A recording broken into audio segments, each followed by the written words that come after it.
আজকে একটা মজার রান্না করব। ওলটা খুব সুন্দর আছে।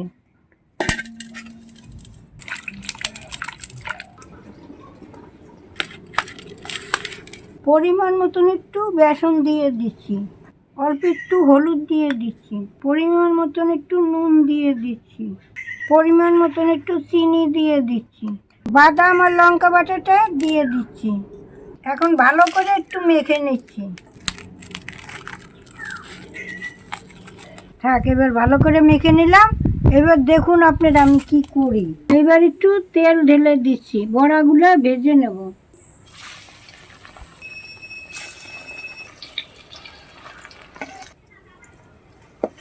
বড়াগুলো দেখেন লাল লাল হয়েছে। যেই তেল ছিল তার মধ্যেই তেজপাতা ফোড়ন দিয়ে দিচ্ছি। এবার এলাচ আর জিরা ফোড়ন দিয়ে দিচ্ছি, টমেটোটা দিয়ে দিচ্ছি, আদাটা দিয়ে দিচ্ছি,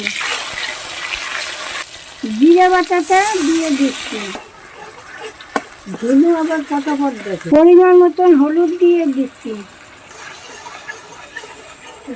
1 চামচ লঙ্কার গুঁড়ি দিয়ে দিচ্ছি, চাল মগজটা দিয়ে দিচ্ছি,